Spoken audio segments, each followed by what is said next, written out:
These are the worst MasterChef contestants from Season 3.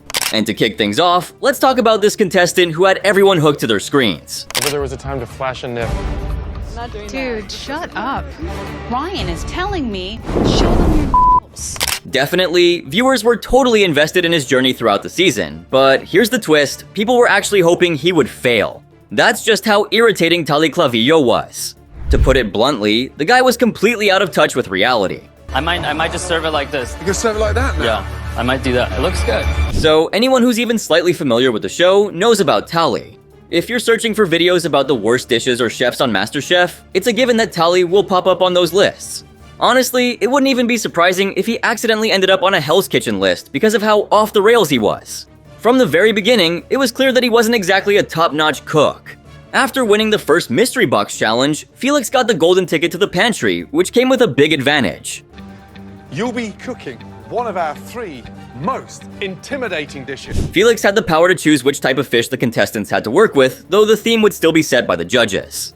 And it's a dish that takes me back to my grandmother's kitchen and my mother's kitchen. So guess what he chose? A classic Italian risotto. But hold up, that was just Joe's pick for the day. Graham went with the classic New England clam chowder, and Chef Ramsay picked his infamous beef Wellington, which is so daunting it takes years to perfect. Notorious beef Wellington. It's exactly that. And honestly, I believe it completely. With these 3 expertly crafted dishes on the table, what do you think Felix would pick for the challenge? That Felix chose was a stunning risotto. Yeah, of course, he went with risotto. Once Felix's choice was announced to the other contestants, they all got busy preparing a risotto that would hopefully remind Joe of his grandmother's cooking. When Tully rushed into the pantry, he couldn't believe the variety of ingredients he could choose from. Excuse me? Tully, seriously, I can barely pronounce half of those ingredients, and you're really going to use them in your risotto. And it's not just me. Watching him cook, Felix had her own doubts. The guy was diving totally blind. Somebody will be leaving the MasterChef kitchen. The judges were also hopping on the concern train with Felix. And garnishes. Classic New England clam chowder. 5 ingredients. Here's the deal with this guy. He always thinks he's pushing boundaries and doing something innovative with his dishes, but all he ends up with are mistakes that are nearly impossible to fix. As Chef Ramsay put it, this guy was almost constantly in hot water. Soon enough, the time was up for the contestants, and it was finally the moment for the judges to taste his so-called brilliant creation. Yeah. Here we go. Now, before I even dive into the judges' reactions, let's take a look at his dish, shall we? Because trust me, it needs a scientific study, and I don't mean that as a compliment. I wanted to give it a little bit of, You know what it is? It's garbage is what it is. Joe was the first to inspect his dish, and was already scratching his head at the mix of ingredients on the plate. You could call it baby powder. But even after Tali explained, here's what Joe thought about the dish. Baby powder looking stuff, yeah. that's hazelnut and walnuts. He almost sounded offended. That's how bad his dish was. So, how do you mess up such a simple dish and turn it into a total disaster? One thing's for sure, Tali has talent.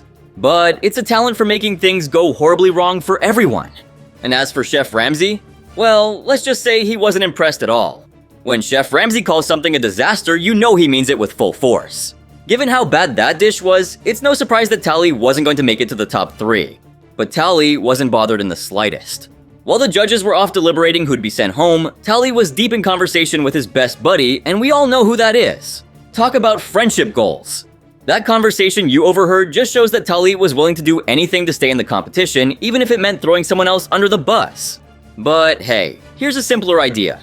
Just cook better, and maybe you won't need to drag someone else down to move ahead in the competition. Anyway, it looks like the judges were finally ready to make their decision. Are we even surprised? Yeah, I didn't think so. Even though he ended up at the bottom, Tali was still completely delusional about his dish. I'll tell you why, because it was downright awful. Tali didn't get sent home that night, so everyone had to endure more of his mistakes. Fun times. After the show, Tali continued to cook, but not in a professional capacity. He did land a job as a recruiter for a tech startup called WAG Labs Inc. before moving on to be the head of talent at Lucky Day. And yeah, the guy has stuck with his guitar and is really killing it with his music. Looks like MasterChef helped him discover his true talents. Next up, let's dive into the story of another contestant who not only drove his fellow competitors crazy, but also managed to irritate the judges at every turn. Time to flash a nip. Have some respect, man. In my view, Ryan from season 3 was definitely the least liked contestant of the season. Between his constant bragging and arrogance, he even made some of the female contestants uneasy with his creepy comments. Dude, shut up. Ryan is telling me to show them your nipples. So Ryan kicked things off by introducing himself to the judges as the flavor elevator, bragging about how he had spent thousands of dollars dining at high-end restaurants on Manhattan's Upper East Side. Wondering why he was so confident? It turns out he believed he could recreate that same high-end food at home all by himself, but with a better twist. Can I do this at home? I could do it better than they're doing it. You could totally see his cocky attitude right from the start, couldn't you? Not only that, Ryan frequently talked about how he saw himself as one of the top cooks among all the home chefs that season. But despite all his bravado, Ryan got sent home pretty early, finishing in 14th place in the competition. Ryan was pretty much a jerk the entire time he was on the show, but if I had to pick one moment to highlight, it would be this incident, where Ryan's arrogance backfired during the first mystery box challenge. So, Ryan was the first one called up for the top 3 inches spot, and here's what he had to say. Really not surprised that my plate is one of the top dishes. These other cooks are gonna have to step up their game. Oh yeah, the guy was totally full of himself. But he should have held off on celebrating his win a little longer, because here's what happened next. You managed to cook what we think are the worst. That grin on Ryan's face quickly faded when he found out that the judges had actually chosen his dish as one of the worst 3 inches of the day. Yeah, he totally got what he deserved for all his self-righteousness. Moving on to the military challenge, Ryan brought his usual holier-than-thou attitude, but it didn't stop there. Flash a nip, ladies. Dude, shut up. Even though Ryan was on the winning team, he still managed to mess things up by telling the ladies to show off their looks to get more votes. Seriously, Ryan, got any self-respect left, man? They'll get us more votes.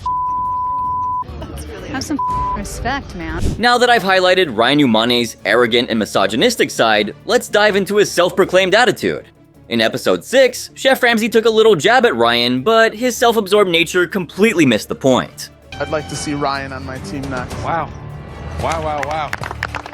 Wow. Even though Ryan occasionally stepped up and put out a well-done dish, you also got to see his mean streak, like in this moment right here. Are now in control of this competition. This is like the best information ever. Ryan got the chance to choose a protein for his fellow contestants, and believe it or not, he was so ruthless that he gave Christine Ha, the blind home cook, a live crab to work with. And to make matters worse, he had this smirk on his face the entire time. It pierced me. But look who won the season. Christine managed to show him his place by simply being herself, and I'm sure her win stung real bad. Did try to screw me by giving me live crab, but I turned around and made it into something awesome. Anyway, I'm glad Ryan's massive ego didn't get him too far in the competition. It was pretty satisfying to see his friend betray him without a single word. Before brilliance comes madness. Check out that sneaky guy over there, he didn't even try to help. Well, at least Ryan valued friendship. Speaking of which, Ryan had a bit of a wake-up call on the show. Whether it was karma or just a deep realization, he's since taken a completely different path. Nowadays, he's working as a motivational speaker and posting spiritual awakening content on social media. Well, good for him. Now, let's move on to episode 10 of season 3, where David found himself in the elimination round. The rules were pretty straightforward. The contestants had to create a dish using a pizza stone. But it looked like David struggled quite a bit. Actually, saying he struggled might be an understatement. The bacon in the pizza stone, and I did the lobster on the pizza stone as well. Anyone feeling hungry? No? That's what I figured. Graham wasn't too thrilled with the dish either. Really bad. Saying it was bad would be an understatement, and Graham seemed to realize that too, because what he said next was a burn for the ages. He had like this big old long piece of bacon that looked like it just fell in it from someone's breakfast plate. You know, that might sound harsh, but it was exactly the kind of criticism that was needed. The dish was a total mess, and that single strip of bacon wasn't helping at all, it just seemed out of place. Even David knew he'd messed up, but at that point, there wasn't much he could do. To make things worse, the taste was terrible too, and his reaction to it must have been pretty painful. Come on, Dave. That look of disappointment can cut way deeper than the anger I've talked about before. Then Joe stepped up to taste the dish, and you can bet he was gonna bring enough anger for both himself and Graham. So it wasn't really a surprise when his first words upon tasting the dish were, I'm supposed to eat this? Really? and when he finally did taste it, you won't believe what he had to say. You cook this was just just a letdown. Tricked you a bit there, didn't I? No anger, just sheer disappointment. Joe couldn't believe how someone who was considered a top contender could present a dish like that. And as usual, he pulled out his signature move. That might have been a bit over the top, but hey, that's Joe for you. He and his trash can have a unique relationship. And of course, since it's his trademark move, this wasn't the only time he disposed of food like that. But you know what? In Season 3, Episode 4, Helen had a bit of a slip-up during the Duck Mystery Box Challenge. Fire. You got a fire? She almost set the kitchen on fire in the last 5 minutes of the challenge. Chef Ramsay had to step in to control the situation, and in the process, he nearly burned his hand. I yell fire, and Chef Ramsay comes over. Even though the incident was pretty serious, guess what Helen did? No, it's not funny. You're right. Trust me, you've got your neck in a noose. It's hard to tell if her laugh was genuine or just nervous, but Chef Ramsay was right, it definitely wasn't a laughing matter, and she ended up agreeing with him. When it came time for the results, all of this was irrelevant because her dish wasn't even picked for tasting. 3 dishes that stood out. Really stood out. Despite Helen's high hopes, Samantha, Ryan, and Scott were the ones called up to the front instead. Maybe next time, try not to set things on fire. The 3 were thrilled to be in the top 3, but there was a twist. We think are the worst 3 dishes. Whoops! Looks like there might still be a chance for Helen. I just can't believe it. It's crazy to me, and I'm just like, what the heck is gonna happen now? During the elimination test, Helen presented her dish, and honestly, it looked inedible from every angle. Topped with scallops that are crusted in a red peppercorn smoked sea salt wrapped in burdock root. To Chef Ramsay, there's no chance that even the smallest mistake would go unnoticed, and this dish was packed with them.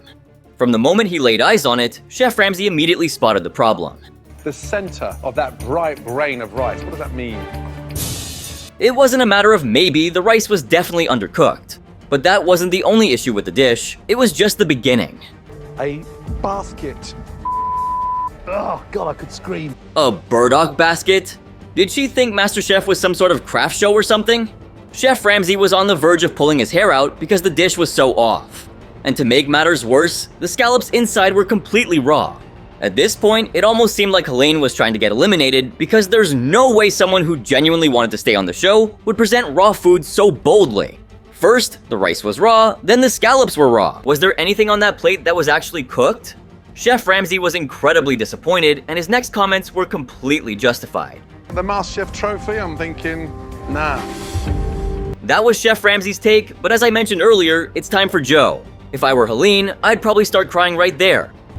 What we're looking for here, scallop basket. Brutal doesn't even begin to describe it. MasterChef isn't a game, and treating it like one won't cut it if you want to win. This was a rare moment where Chef Ramsay's and my opinions were spot on. You can't just throw together a dish with some fancy avant-garde element and call it good, especially when that so-called fancy element is raw. Presenting a dish like that was a bold move, but next up, I've got a contestant who definitely knew how to bring some serious competition. As the winner of the Mystery Box Challenge, Tanya got the chance to join the judges in the pantry and take charge of the elimination test. It's giving me some serious deja vu vibes. Anyway, the theme was all about the judges' favorite desserts. Now, most people probably know Joe's favorite. Yes, you guessed it, tiramisu. That looks awesome. But I bet Graham's favorite is gonna be a real head scratcher. Crumbly cake, fresh fruit, and fluffy whipped cream. And Chef Ramsay's? Good luck figuring that one out. Phenomenal. Deceptively simple looking, but it is complex. So clearly, they weren't aiming for predictability with the menu. Nope, that was reserved for the dish assignments. Each of the 3 desserts would be featured, but Tanya would decide who got what. And naturally, the worst dish in each category would land its maker a spot in the bottom 3. Are you all ready to go into the pantry? Yeah, I wasn't kidding about the pressure. Felix was one of the fortunate ones to get tiramisu, and Joe had some strong opinions about her technique. 1 and 4 go to the bottom 3. Anyone can go home today, and you're in a competitive group. Meanwhile, Becky was having a tough time with her trifle because she didn't have enough gelatin and tried to borrow some from Stacy. Good luck with that, right? I didn't come here to make friends. I am ready to be the top dog in this competition. Oh, Becky was definitely not in the mood to make friends or win anyone over. On top of that, she admitted she was feeling pretty exposed. Becky is known as the dessert girl, and so I give her the trifle. Meanwhile, Scott was going way overboard with his dough for the shortcake. Just a real showcase of America's finest right there. Some troubles with the dessert in the past, but I'm worried for Scotty. Seriously though, it was turning out to be a rough round for everyone involved. Fast forward a bit, and it was time for the judges to taste the desserts, starting with the tiramisu. And of course, Felix was the first to present her dish. So disappointing. If it's bad, you will go home. In a nutshell, Joe's concerns about the dish came true. So much so that he felt the need to ask her something. Are you not understanding what we're doing here? Graham, who usually appreciated Felix's finesse, was totally puzzled by how poorly it all came together. Things are beautiful and, like, that's not you. I really felt for her at that moment. At least Graham was a bit gentler compared to Joe. Feelings, but you know that. I know. It's terrible. I just want to fling it off. But leave it to Chef Ramsay to deliver the final blow. Quite honestly, your worst performance in MasterChef. Next up was Becky with her trifle, and it looked like another rough moment for Joe, who had to taste it. Stacy's dish is kind of like a symphony in balance and elegance. It was bad. Really bad. And quite frankly, an embarrassing dish that I wouldn't even recommend. And even though he went so far as to say this, somehow it didn't end up in the trash. Maybe they were renting the glasses or something. Anyway, on to Chef Ramsay. I think I was just paying too much attention to trying to do everything from scratch. On the flip side, Graham threw out a pretty thinly veiled threat when it was his turn. Strong possibility that that's what she might have just done. After that train wreck of a performance, the only chance Becky had to stay in the competition was if someone else managed to present an even worse dish. And then, totally unrelated to all of that, Scott came into the picture with a shortcake. Honestly, Chef Ramsay was expecting this one to turn out great. But just look at this. I thought this one was going to come out like the shiny star.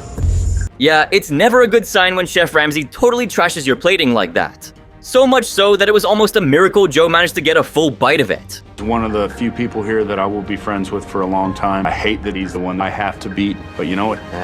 On the bright side, Stacy ended up with the best dish, which was pretty awesome.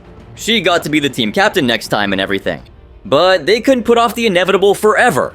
For me, there were 2 below par trifle. Oh man. I have to say, I really liked Scott. He seemed like such a genuine guy, but if that's what it took to win MasterChef, well, I'd have my own trophy sitting on my shelf by now. In episode 9, the contestants were up against yet another deceptively simple pressure test. Tortellini. One of them was sure they could nail the dish. My style may actually save me. When it comes to Italian cuisine, Joe's already sky-high standards reach even higher, and hitting those expectations isn't something just anyone can do. I feel like I'm not equipped to do this at all. The key to success was intuition and finesse if they wanted to make perfect tortellini. Joe knew this was going to be a tough challenge, so he decided to show them how it was done. To make sure that the top level of pasta sticks to the bottom level. Honestly, this was the first time I saw Joe work his hands with such grace. Pinch it in the back, and then pull the top piece down and around. For someone who wasn't even a trained chef, that was seriously impressive. But then again, none of the contestants were trained chefs, so at least everyone was on the same playing field. Now, Anna, who was so confident just moments before, ran into trouble right from the start while kneading the dough. I have never made tortellini before, but I cook pasta at home. And it only went downhill from there. Even though she got a masterclass on the subject just moments earlier, there was something seriously wrong with her technique. What's she doing sticking a knife in there? She just pierced it. Anna was totally butchering her tortellini, literally. She was poking holes into the dough left and right, which meant the filling was gonna ooze out the moment it hit the water. Yet, for some reason, Anna thought she had everything under control. With just 3 minutes left on the clock, things took a turn for the worse when Anna realized something that could very well seal her fate. Oh, my flame is off. With only 2 minutes remaining, Anna started to panic. At this point, if your tortellini are not boiling, you're out of the game. Joe didn't even need to say a word when he tasted the mess Anna had prepared. You could see just by watching him chew that her pasta was raw. And as for Joe's reaction, he simply walked away.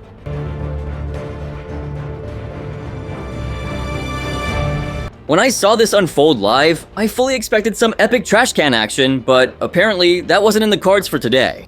Anna thought that at least Graham would give her some feedback, considering he's usually the kindest of the judges compared to Joe and Chef Ramsay, but once again, nothing.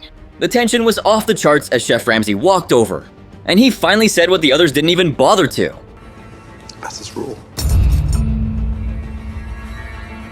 Anna realized her chances of staying were practically non-existent and definitely leaning towards none. She paid the price for using a food processor to make the dough, poking holes into the tortellini, and not cooking it through. Even though Tanya was close to being eliminated, it was Anna who ended up packing her bags. Moving on to the Pizza Stone Challenge in episode 10, Tanya decided to stir things up more than she probably meant to. If you've been following her journey this season, Tanya had been sailing through the competition with ease. She was genuinely a standout contender, except for the big issue everyone was avoiding. But that's when things took a surprising turn. That pizza stone she had to work with quickly turned into her downfall. To make the top 10, the pressure is definitely on. Using a pizza stone to make something other than pizza is no easy feat, but Tanya decided to take on the challenge head-on. However, things didn't start off too smoothly. During prep, Chef Ramsay pointed out a significant problem with her ingredients, and Tanya was on the verge of breaking down. The lamb is still raw in the middle. Well, Tanya wasn't going to get any second chances. That's never happened before, and it won't in the future, cough, foreshadowing. And Tanya was about to find out the hard way. So, cut to the time for the tasting, and Joe, well, take a guess. Lamb cutlets with roasted garlic yogurt and olive flatbread sounds like a winning combo on paper. But execution is key, and Tanya's dish was far from where it needed to be. When Joe discovered whole cloves of raw garlic in Tanya's yogurt, any chances that she'd get out of this unscathed were practically dead on arrival. To which, a fuming Joe asked her a rhetorical question. We're not here to eat raw flour or raw garlic. If you thought Joe stopped there, you'd be totally wrong. It gets to be almost kind of personally offensive. You understand that? Yes. And for the grand finale. To step up your cooking game. I'm also advising you to have a little respect. Oh man, Joe definitely meant every word he said. He also told Tanya she needed to show a bit of respect for the competition. Just like Jenna before her, you can't get away with serving up any old dish in the MasterChef kitchen. But Joe wasn't the only judge who was fed up with her that night. Chef Ramsay wasn't impressed with the dish either, though he managed to keep his temper in check compared to Joe. Joe, on the other hand, was as angry as if he were in Hell's Kitchen, practically channeling his infamous persona from that show. Things went south so quickly that the judges decided on a double elimination that night, with both Tanya and Mike getting the axe. I told you she'd be earning her tombstone this episode, but that wasn't the end of her journey. 4 episodes later, Tanya fought her way back into the competition when they brought back the last 8 eliminated contestants. Even though she gave it everything she had, she wasn't able to secure her apron again. Now, if I remember right, Season 3 threw a challenge at us in Episode 10 that was designed to really distinguish the kitchen experts from the amateurs. And let me tell you, it definitely lived up to that promise. Let's see. Pizza might seem like a straightforward dish, but getting it just right? That's a whole different story. Enter Mike, who, despite not being overly confident about his creation, hoped his trusty pizza stone would save the day. When he presented his dish, the judges weren't exactly throwing a pizza party in celebration. To make matters worse, Mike let slip something that was sure to stir up some drama. It's starting to look like causing trouble might be becoming a bit of a habit for him. Love to have given you a pizza. Really? Aaron made a remark about Mike's dish looking as dry as the Sahara, which was his way of saying it was in pretty bad shape. Imagine a pizza so dry, it's practically a desert. Yeah, it wasn't pretty. Basically, it was a nice way of hinting that Mike should pack up and leave. To guess what piece of equipment you were given to cook with? But Mike wasn't ready to give up just yet. He tried to explain his mistake, but Chef Ramsay wasn't buying his story. I just blanked out. All right. Sorry, Chef. Mike's excuses didn't hold up at all, and then, in a moment that still baffles me, Mike admitted he'd completely zoned out while cooking. The judges were unforgiving on this one. Just one glance at Joe's face told you everything you needed to know. His expression said it all. Then, the ominous prediction came through. A dough recipe of any kind? I just drew a blank. Yeast, flour. At that moment, Mike probably had a sinking feeling that his fate was sealed. By the end of the tasting, Mike had more or less accepted his fate. Point is that somebody else screwed up worse than I did. He was really hoping that someone else would mess up even worse than he did, but honestly, who else could manage to make a pizza that dry? It's hard to think of anyone. In the end, it was clear as day Mike's pizza stone experiment didn't work out, and he got sent home that night.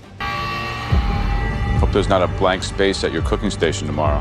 Hope not to. But not everyone was celebrating the decision. While Becky's attitude rubbed many the wrong way, there were some who felt David didn't deserve to go home either, especially since his dish ended up in the trash. And let's not forget Tully's raw flour fiasco. What's your take on this spicy debate? Drop your thoughts below or swing by my Discord server for a lively chat. I'm all ears. Here's my 2 cents. Mike might not have been the standout star of the season, but he definitely deserved a chance for redemption. There's a sneaky feeling that there's more to his cooking skills than just that bone-dry pizza. But hey, we aren't done with the worst contenders from season 3 as yet. You see, we all know this show can get pretty weird sometimes, right? After all, nobody's a pro, so things can go sideways in an instant for no obvious reason. And well, this contestant right here had every advantage, but still blew a golden opportunity during a mystery box challenge. I'm talking about David, who won a huge advantage, being able to shop the pantry first. Now, this guy set out to make a delicious rice pudding, but he was so wrapped up in hunting for the right ingredients that he completely forgot the most crucial one. How do you make rice pudding without rice? Yeah, he forgot the rice. You know, the main ingredient for the rice pudding. I'm talking about David Martinez, and honestly, this has to be one of the dumbest mistakes a contestant has ever made.